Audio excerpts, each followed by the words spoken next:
The following production is part of the Play Some Video Games podcast network. Hey everybody, Kevin here. Before we start this evening's amazing show we have in store for you, we of course have to take a quick moment to thank all of our amazing executive producers who help make all of this possible and whose generosity helped make us better, as well as our brothers and sister podcasts here at the Make Us Better community. So we want to thank our platinum executive producers, Mr. Corey Hicks. You can watch his streams at twitch.tv/chicks_18. Mr. Mark Moody's movie reviews at youtube.com/outoflives. Our gold executive producers, Mr. Sheldon Benedict, Tony Baker, and Panache Malloy. And of course, our amazing executive producers, Stephen Iafredi, Joey Splatz, Caro Underwood, Dante Bellini Jr., Jared Gauthier, Dude427, Kevin Austin, Josh Barboni, Tammy Ryan, Robert Miller, Tim Alf, Joel Brooks, Martini Jean, Nasty Boots, David Ray, and Jesse Armstrong. Thank you all for supporting us and helping make us better. As we know, Sean recently got his green screen. He's been having a ton of fun over there with that. We got Seth a new microphone and a couple new surprises we haven't shown you yet from the PSVG crew that you'll see soon enough. But thank you all again for your generosity. It means so much to us. And hey, if you're interested in helping the cause, visit patreon.com/makeusbetter. And now it's time for me to dial in with my very special guest for tonight's show. We hope you all enjoy it. Hit that music.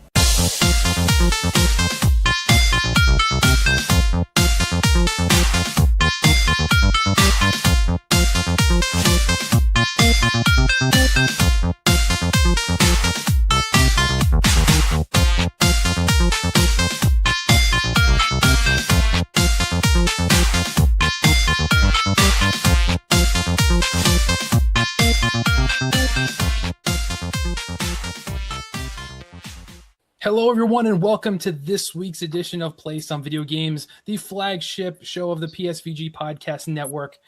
This week's going to be a little bit different than what you might normally expect from us, a little more special than normal, but we'll get to that in a moment. It is I, your host, Kevin, as always. With me this week as my co-host is Ms. Caro. How are we doing today? Hey, good. Glad to be here. Awesome. So thank you to all of our listeners for tuning in each and every week, each and every episode. We really appreciate it. You are definitely keeping this pirate ship afloat.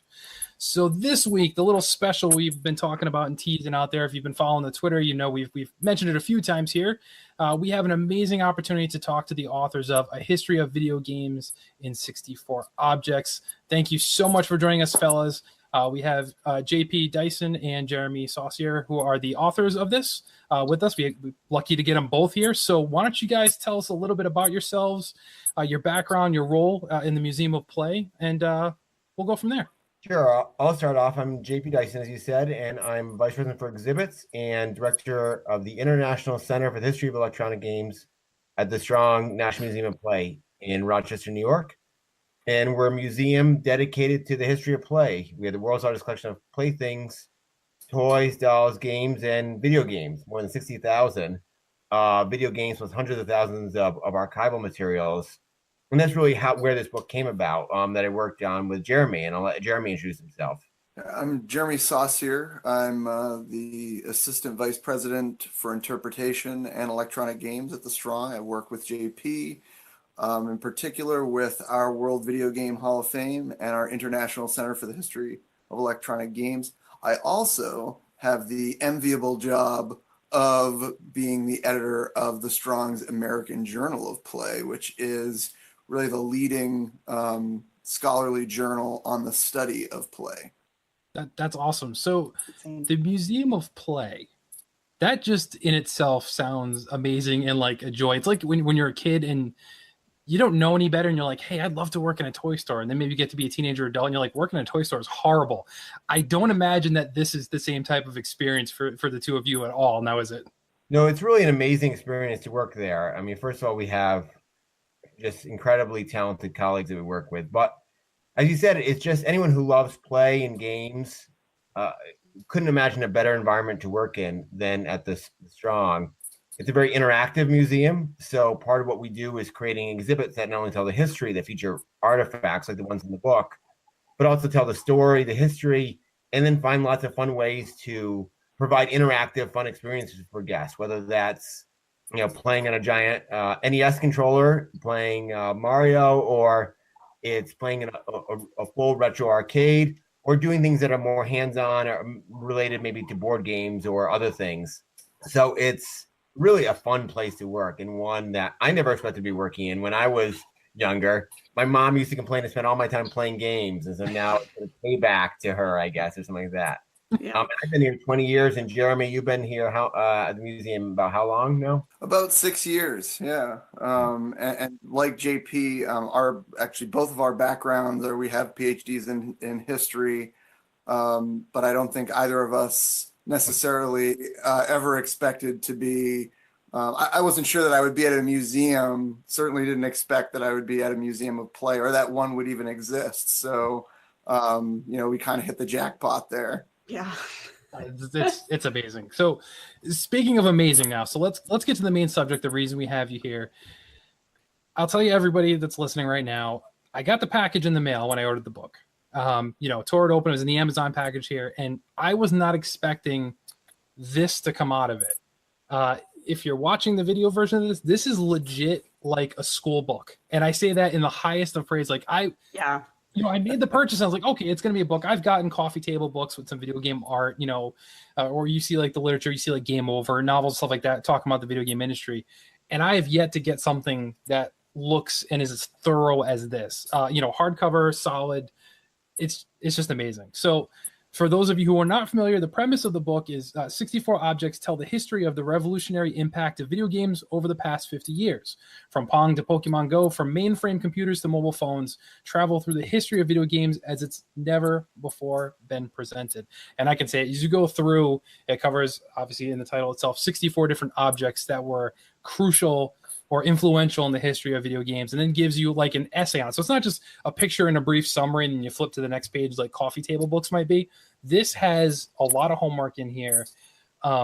This was definitely a true labor of love. If I read correctly, it took over 10 years in the making, which is insane. And just looking at the notes from you guys, it was a huge team you worked with, a group of people behind this, not just the two of you. So how exactly did this all get started in the first place? Well, it really started, and when we say 10 years, just to be fair, it wasn't 10 years of just writing. In some ways, it reflects 10 years about building the history of a video game. So it really started with, if I can take it, the museum wasn't always about play. And that's something, a mission we adopted in 2002. And we had the National Toy Hall of Fame. And we have this, as I said already, this amazing collection of playthings, toys and dolls and games. But really at that time, we didn't have anything related to video games. And as we looked at how play was changing and what the impact of video games were on not only play, but the way people learn, the way they relate to one another, we said, we need to be collecting video games. That's where we started from, and began with just a few things and then got this massive collection. And as we did it, we really began to think about what are the questions that people 100 years from now are going to be asking about video games? And then how do we collect things that tell that story? Because we felt like video games were going to be studied in the future the way that film or novels are studied now. And we need to preserve this history now. And so the objects in the book really reflect our attempts to ask these questions. What's important? What do we need to know about? And what will people in the future need to know about? And then, as you said, what are the stories we can tell where these objects not only tell the history of this object, but how does it open up to a broader understanding of video games and their history? Awesome. So, Caroline, I think you have a follow-up. Yeah.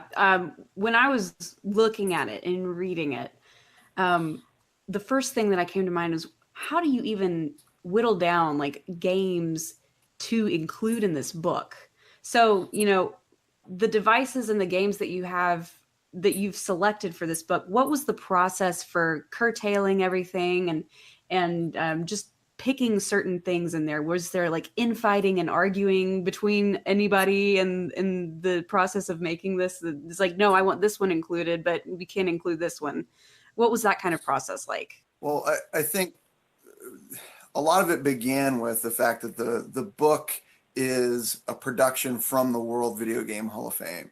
And so we had to look really at the games that we've inducted into the World Video Game Hall of Fame are really games that, that we see, and that our selection advisory committee sees as being some of the most influential, in the history of games. So that was the easier part, right? We already have kind of this canon that we're building. But then it was also what are objects in our collection that allow us to tell these really, sometimes there were really cool stories, and other times they were stories that allowed us to really get at much broader themes, whether it be the idea of, the moral panic, the violent video game moral panic, and trying to connect that not only just to video games, but also to other forms of media, and, other ways that people have played. So thinking about it more broadly in those ways. So the conversations often weren't like, I'm going to, duke it out with JP over Donkey Kong. It was, it was more like, this object could really, we could tell such a great story about this object, or this object's really crucial for getting at this point. So that's great. I mean, you talk about the moral dilemma with like Mortal Kombat and that introduction that obviously is in the book, and then you say other devices that told a great story. You'll look at the inclusion of like ET on Atari, where it wasn't a great thing, but it's part of the history that's there, and even the uncovering of all the ones that were buried, all that kind of stuff in there too as well. So right in the title, 64 objects. Why 64? Was it Commodore 64 and 64? What was the reasoning for the 64 specifically, and not going to like 100 or stopping at 50? It seemed like a good sort of video game number. It was we could have easily done 100, could have done 50. There's no shortage of artifacts we could have chosen, but just 64 seemed like a fun number. Yeah. Jeremy, maybe you remember a weightier reason than that, but it just felt like the right sort of video game number. I think our CEO actually suggested the number. Yeah, I think it was. I think it was a suggestion where it was. We knew that we wanted to, as you said, in your opening, like we didn't want this to just be a coffee table book with these little blurbs about a video game. So we knew that if we couldn't really do over 100 different games or 100 or more, and we felt like 50 was, all these numbers under that were kind of arbitrary. So like at least 64 was like, okay, we're sort of putting our, we're putting a flag down, and it's a video game, a kind of iconic game number in some ways. Of course. Yeah.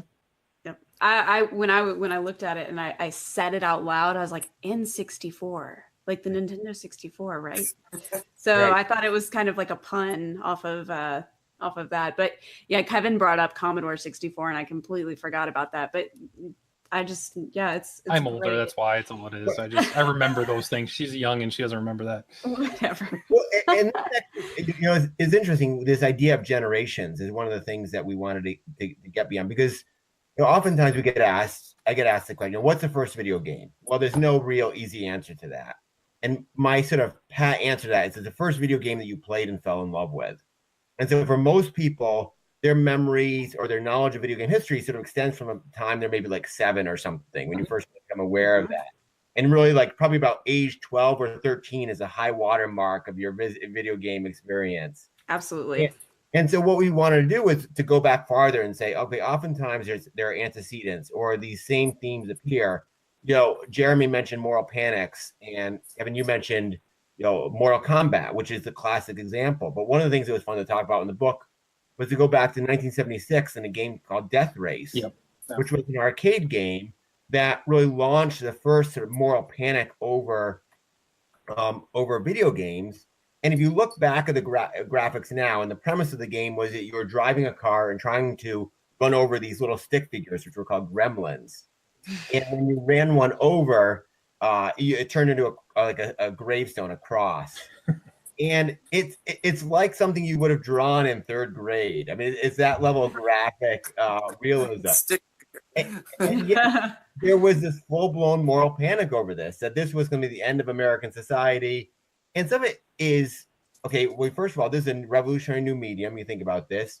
And if you look at the cabinet as a whole, not just at the screenplay, you get a better sense of it, because the cabinet has this sort of ghoulish artwork. It looks like it's taken from a heavy metal band in the 1980s or something like that. You know, death race and skeletons and everything like that.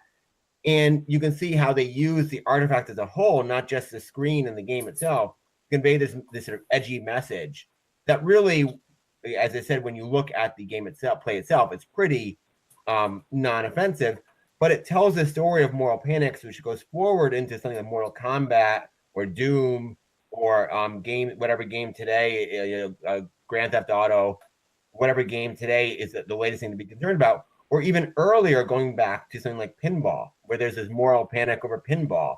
And so we like to tell these stories, long stories, for these objects, so that it extends people's knowledge beyond those games that they loved and they fell in love with personally, and give them a better sense of, okay, this is where this game came from. Or I'm seeing the same heated rhetoric over this game that people used 20 years ago and 40 years ago and 80 years ago. And frankly, if you go back to the early, into the 19th century, it was over novels then too. You know, now you can't see the moral panic happening over, kids, reading novels too much of the time. They're going to corrupt their brains. And so we really want to try to provide some of that context for this overall. I'm going to go back to what I was talking about, picking which ones. Personally, for each of you, was there something that you personally wanted to make the cut that didn't make it for one reason or another? I know it's a heavy question. Yeah. Go for it, Jeremy. I mean, there were 64 objects. There's so many stories that we could tell. I mean, there's so many. In some ways, we're putting. I can see how some people would be like, oh, but you didn't talk about this. You didn't talk about that. So one of the things that JP and I talked about afterwards was, we start off with Humpty Dumpty, again, to JP's point, making those connections. And I think this is something that the museum is unique in our ability to communicate and to interpret that history, is to, pull in things like Dungeons and Dragons, Humpty Dumpty, the first pinball machine with electromechanical flippers.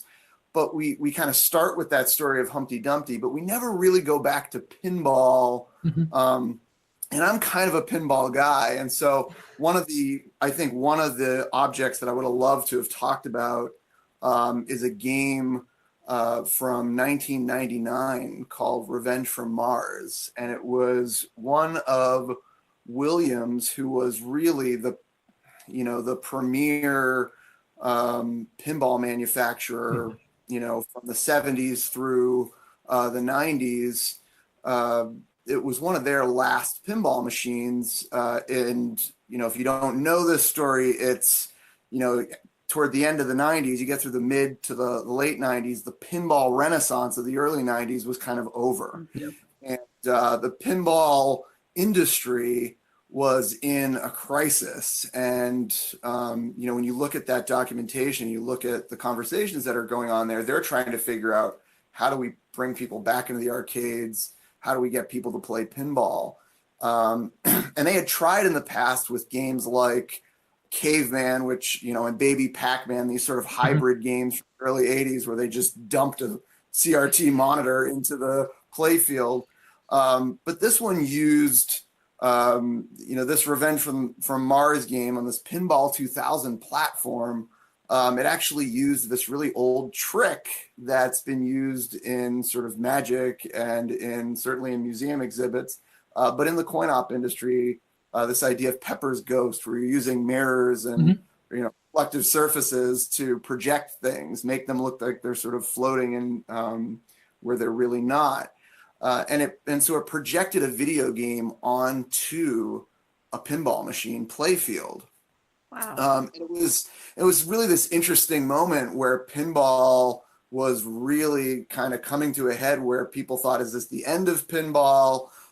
Is this the beginning of something new? Williams would ultimately, they'd create one more game on that platform, the Star Wars Phantom Menace game, which there's a lot of irony there why that was, that was their Yeah, last right. game. We won't go into the Star Wars, but they ultimately ended up shutting down their pinball division after that. So I think for me, kind of bringing that pinball story a little bit more into the present, kind of connecting that back would have been really interesting. So that's for me. I think that's probably one artifact or one object that I think I would have liked to talk about. Okay. That's awesome. For those of you who may not be familiar with Pepper's Ghost, kind of the mainstream example that you might remember is Haunted Mansion and Disney World uses the same type of effect in the ballroom scene. So for those of you who aren't familiar with what he's talking about, that's the best example I could give at least. Mm-hmm. So, JP, do you have anything to add? Did you have a favorite or something that you wanted? Well, there's sort of historical favorites, things I found really interesting. Then they're like their personal favorites. Right.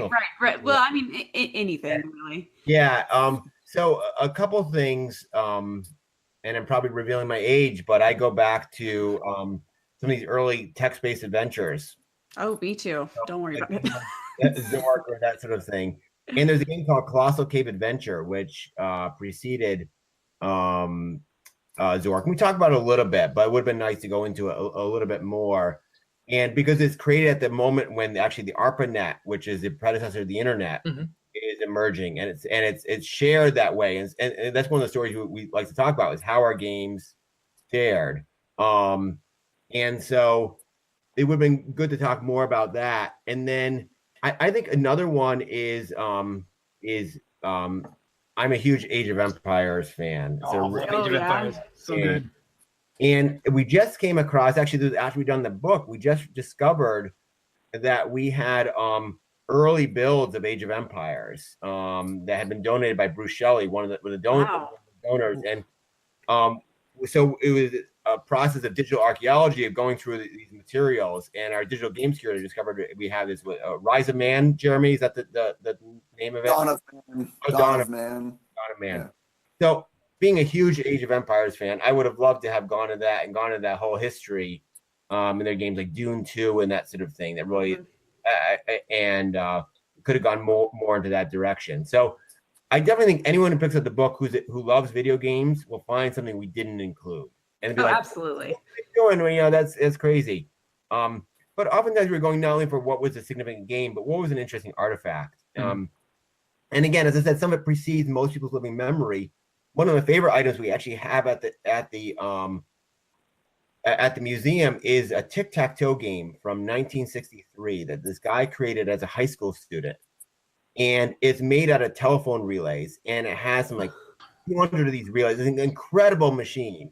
Wow. And it can play. You use a rotary phone to play it, where the rotary phone was mapped onto the 9 square. So where the upper left was 1, for this upper center is 2. And we actually have in December we put up a recreation of this for guests to play. And I think it's been played like 30,000 times. But my gosh, high school kid had created this in 1963. And it really speaks to the dawn of computers and the way that they are capturing the imagination of people, even back then. And so that's something it would have been fun to include, even though no one would ever remember playing this game. Probably people would say, "Oh, but you left out, what a Battletoads or something like that." You said, "What do you do for this one?" And so, those are the objects that I find really interesting as well. That's awesome.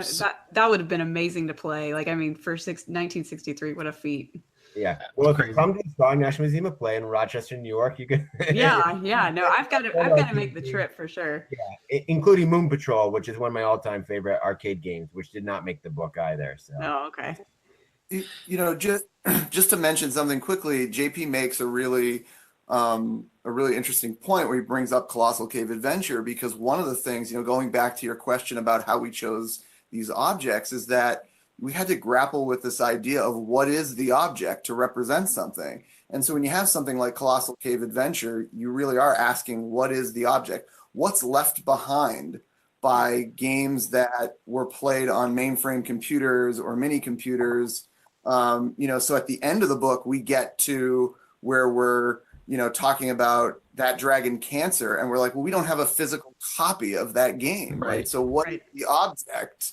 And so that was something, I think that it brings up a kind of a series of conversations that we had when we were writing this, and really thinking about what does it mean to tell a history of video games through objects?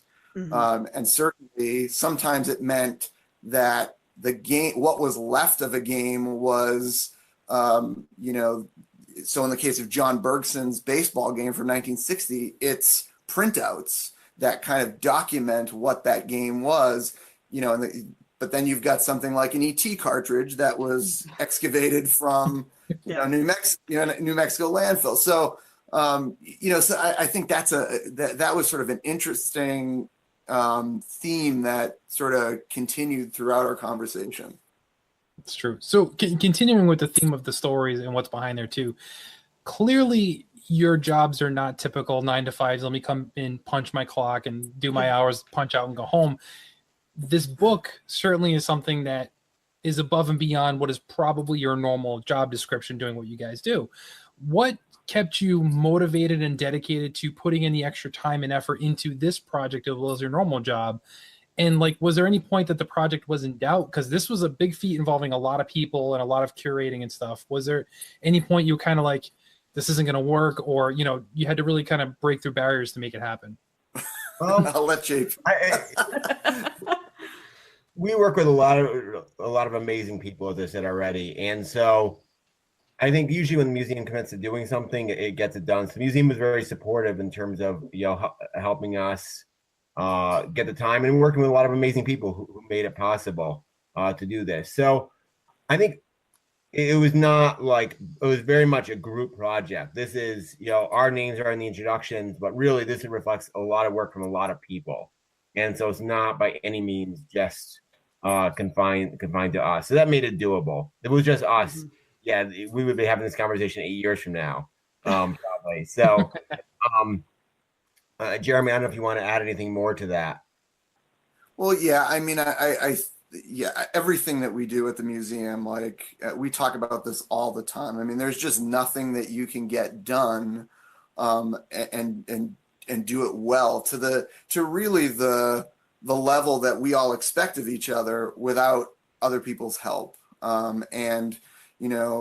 We've talked about that we have these amazing exhibits, that we've produced this book, but it's, a big part of our mission is to preserve, this history. So, so while we, like JP said, while we get to have our names in, this introduction, there are conservators and archivists and librarians, and our frontline staff, and, so many people that keep the Strong going. And so when you're working on a project like this, and what your deadline is, everyone is sort of picking everybody else up. I mean, there were certainly times, I think, where JP and I looked at each other like, wow, as you said, on top of our normal responsibilities, we're like, okay, this is a lot, but we had great partners, and again, I think we really believed that this was going to be something, wonderful. So that I think that keeps you going.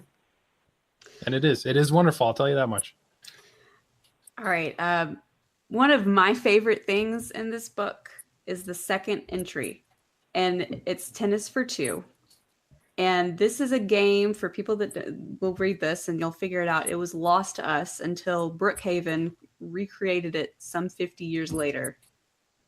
What is it like having something that's one of a kind like that on display in the museum? And is there any sort of other video game in that same vein that there's other efforts being done for their preservation or recreation, for instance, like in preservation for the museum or in print, like in this book? Well, I'll start off, Jeremy, and feel free to jump in.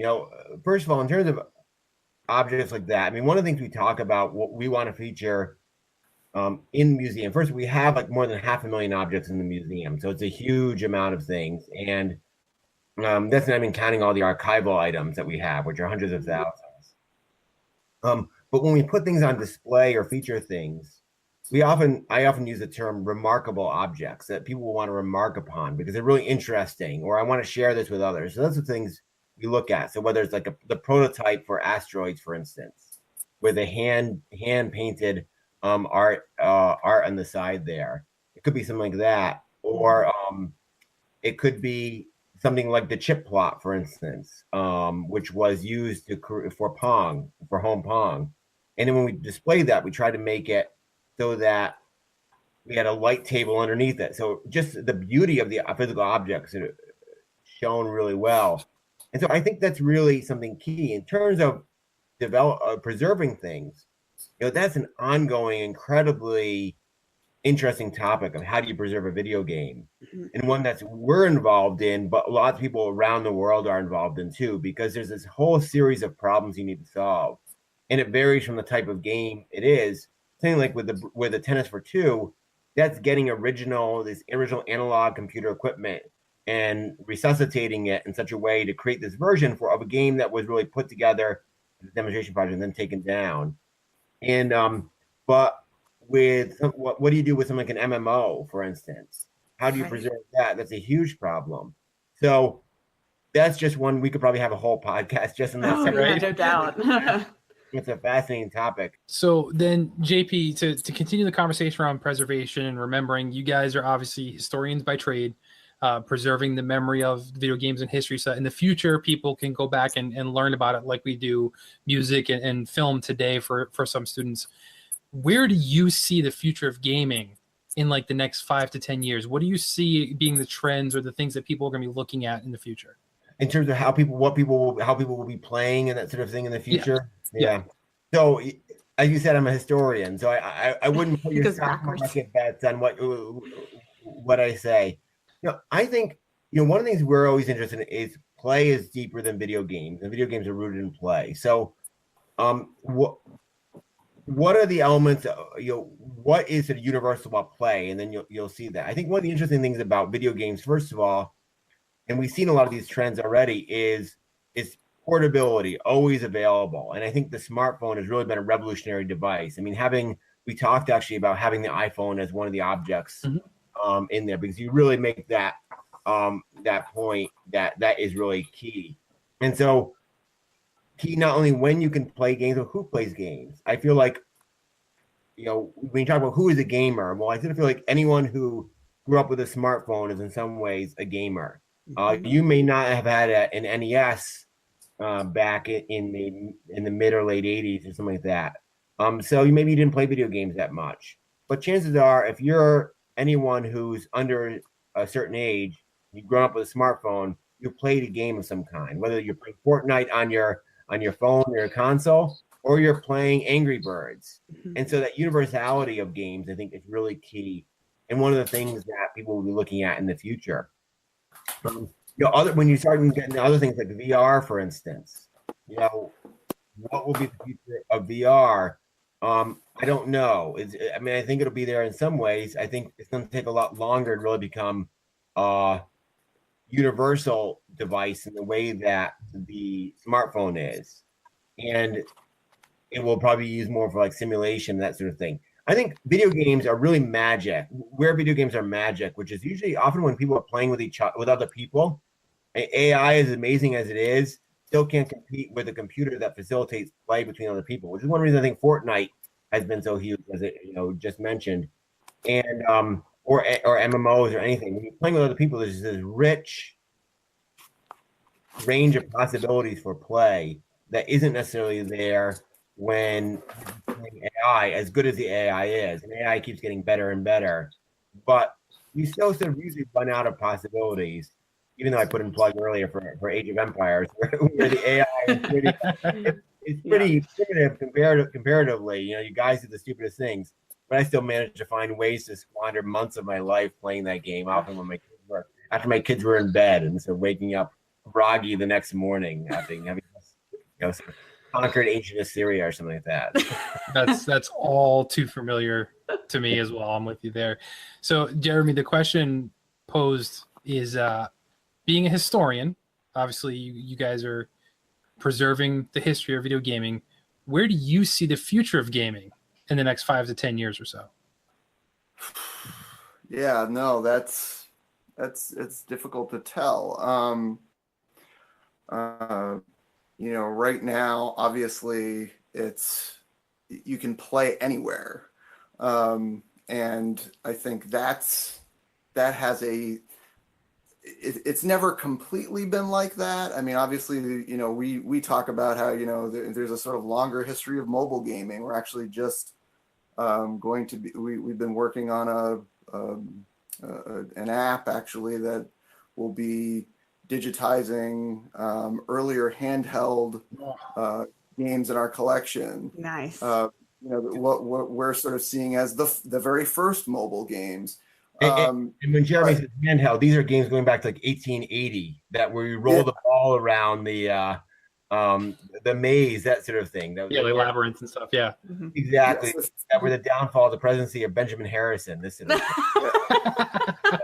Anyway, if you've seen Westworld, the pigs and clover, the maze, it's that sort of that type of game. But I think really for me, where is gaming going? I think it's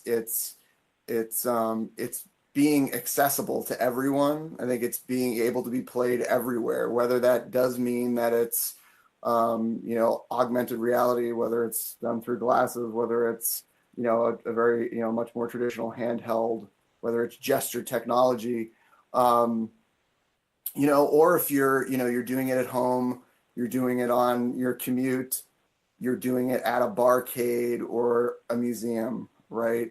So I think that when I think about gaming, I think about it in that way. The technology is gonna change to a certain extent, but to me, it seems like the future is really in the market just exploding, right? Where now we have really I look at my own kids. JP's kids are a little bit older, but really these are really the first truly digital natives, right? That we've grown up where video games were a big part of our lives, but these kids, it's like digital media is. This is their reference point for most things. So I think when I think about the future of gaming, it's all tied up in, those sorts of things that really, if you talk to, was it Eric Zimmerman and Katie Salen, they talk about the 21st century being the Ludic century, right? And so video games really becoming, an electronic play really becoming the dominant cultural form, the form of storytelling, the form of play that most of us around the world are going to have access to and that we're going to enjoy. We know that JP plays Age of Empires, or has. Are you guys current gamers? And if you are, what are you currently playing? Because we ask this every week on our normal show. What have we been playing? What have you been playing? Well, go ahead, JP. So I played Fortnite twice and I came in second the second time I played it. Hey, nice, awesome. That's awesome. It was mostly by hiding, mostly. Yeah, that's generally the best tactic. Yeah, especially when you can't compete. I tend to play a lot of just quick, casual games. Just sort of where I am in life right now, which you actually find it's sort of an experience with a lot of people. You go through an arc, especially if you have kids, where your time for sustained gaming, and as you get older, you can't sustain those late night sessions quite as well as you used to.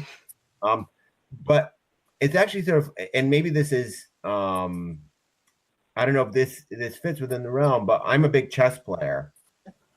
So my latest thing has been playing a lot of speed chess on my phone. Oh, fun, yeah. So it's sort of this interesting thing, is that a video game? It's a classic, it's a classic game. I'm playing with people all over the world.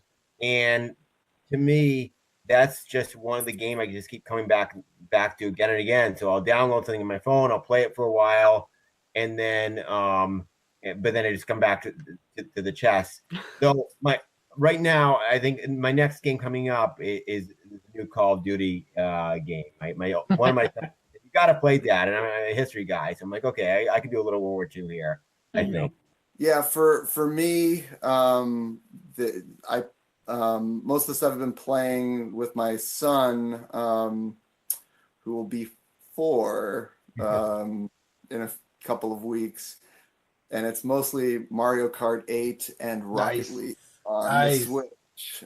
He's really anything with a ball or a car is pretty great for him. So yeah, I enjoy that with him. I think like JP, there's I'll play games that I can sort of go in and out of.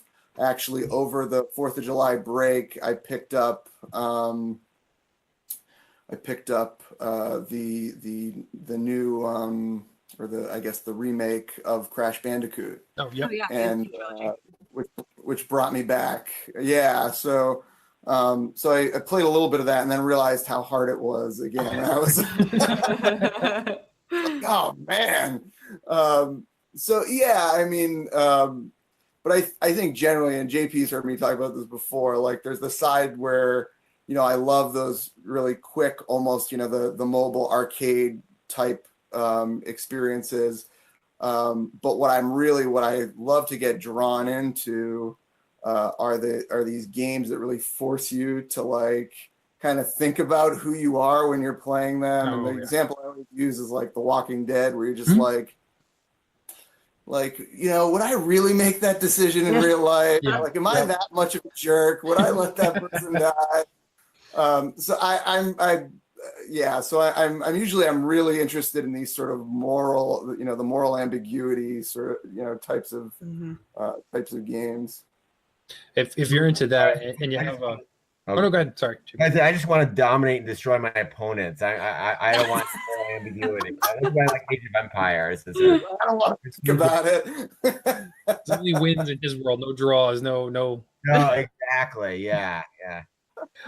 As far as like the moral ambiguity thing, so if you have a PlayStation, I strongly recommend Detroit Become Human.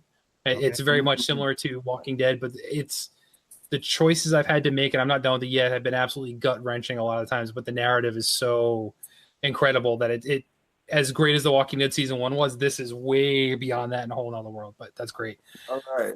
I'll add that to the list. Yeah, definitely. So internal argument, I'm totally taking advantage of the fact that I have 2 gentlemen on here with doctorates and that are historians and preservation of video game history.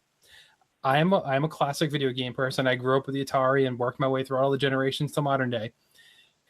The Super Nintendo Entertainment System, when you're using the shortened version of it, like Nintendo Entertainment System is the NES, do you say that it is the SNES, or do you make it a word such as SNES? I've always been the SNES category. I feel like we've had some Japanese colleagues who've done SNES. Maybe I could be mistaken on that, but it's a little bit like the Galaga and Galaga. If you're old school with the arcade game, I have no idea where people get Galaga from. I've never heard that before. It's clearly Galaga. Anyone who reads it can tell that. But there are some people out there. So I don't know, Jeremy. Where are you in that? Well, before I tell you, let me preface this by saying that I think JP and I have both been in situations where we have met the creators of certain games, and we're looking at each other not knowing for sure that we're saying the name of something. Yeah, so, I understand that. But honestly, I tend to say SNES or just Super Nintendo. Thank you. You've now settled, I think, permanently an argument we've had for like a year, and you both seem to side with me. So I'm not going to correct you or talk about it anymore. We're good, right there. We're not at all authorities on this. Yeah. But okay. Awesome. before we wrap it up, is there anything else that you'd like to tell our listeners about the book or about your museum? I've got to make it out there. Yeah, me too. Yes, it's certainly. I think anyone who loves games and plays would love the game and play. Would love the museum, and it's great for the whole family too. It's one of the neat things. We get more adults and kids, but everyone is about 50-50 split, and grandparents, parents, kids, everyone has a great time. We're biased, obviously, but it's pretty universal.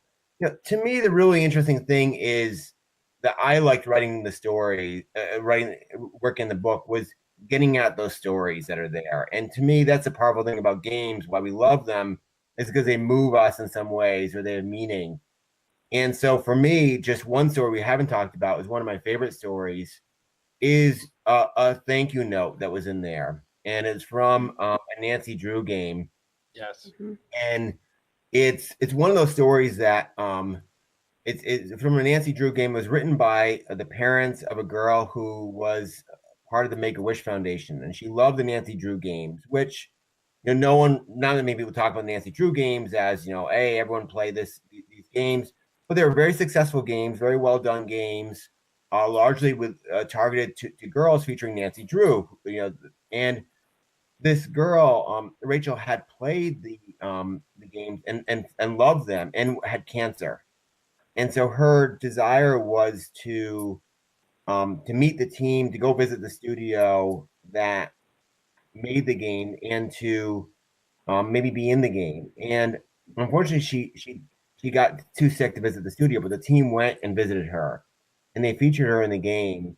And it's a very affecting, just thank you notes from the parents to the studio, just saying thank you for doing this because it was so special to her. Mm-hmm. To me, it speaks to just how powerful these games are, how they move us. I know Jeremy and I have children, and I think stories like that, or in that Dragon Cancer, that really remind us not only how much we love games, how much our kids love games, and then how much we love each other. And so I think those sort of stories, getting at the passions that games inspire in us, that was really what I loved about doing this book. Yeah, and I think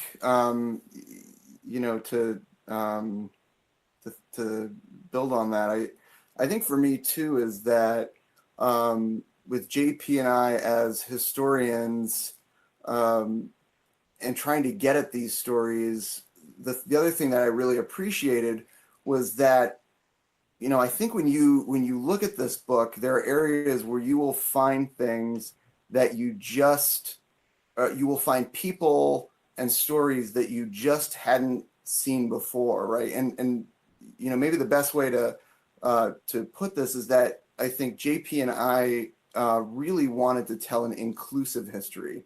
We wanted to, where we could, so I think of highlighting the work of Jerry Lawson, who was an African-American engineer, pioneering, in Silicon Valley. And well, just to build what Jeremy was saying, and he really worked closely with the family of Jerry Lawson originally to get it, but he was someone who he developed the Fairchild Channel F, which was the first video game system with the a cartridge-based system, interchangeable cartridges, and really a pioneer. And to tell these stories that are often have been overlooked or forgotten was really important to us. Mm. And so just as you think about photographs, it's not only that sort of the channel F, but it's also Jerry Lawson's work badge. Those sort of artifacts to us were really interesting to get. And so telling those sort of stories was what we really strove to. This is not like a list of, this book was not just, the 100 greatest video games of all time. Right. We really tried for something different. And so if that's what you're looking for, it's probably not the book to do, but we hope it's a book that really reveals the history of the industry in a deep way, and in a very inclusive way, as Jeremy said, but with a lot of really powerful stories that maybe you just weren't even aware of. And that was our hope, that people would be like, wow, I never knew that, or that's really interesting, or I never thought about how this is related to that. That's sort of what we're going for here, in this sort of a deep history, even as we cover the whole arc of the video gaming experience, which now is going back well beyond the life of almost everyone who is probably going to be a reader of this book. Mm-hmm. No, that's true, and you can find a history of video games in 64 objects on through your your Kindle app, your Nook app if you have a Nook, or even the Google Play Store. Digital is only $12.99 currently, but trust me, get the physical copy because this book is beautiful and you can really appreciate the photography and the stories, I think, a lot more when you have it in your hands. And it's absolutely stunning. And I mean, it's only $18 on Amazon right now if you go and purchase it. So for a few bucks more, you get the physical, like I said, school book essentially. And believe me, you will get schooled going through this. Get it in your hands and order it, please. And thank you to our listener, Matt Knight, aka Skinny Matt, for tuning us into this great book and encouraging us to reach out to you guys. And thank both of you, JP and Jeremy, for joining us this evening. We really appreciate it. Oh, our pleasure. Thank you so much for having us on. Yeah, Thank we you. really appreciate it. Totally. And remember, boys and girls, whether it be on your Commodore 64 or out there playing Pokemon Go, as always, we ask that you never stop gaming.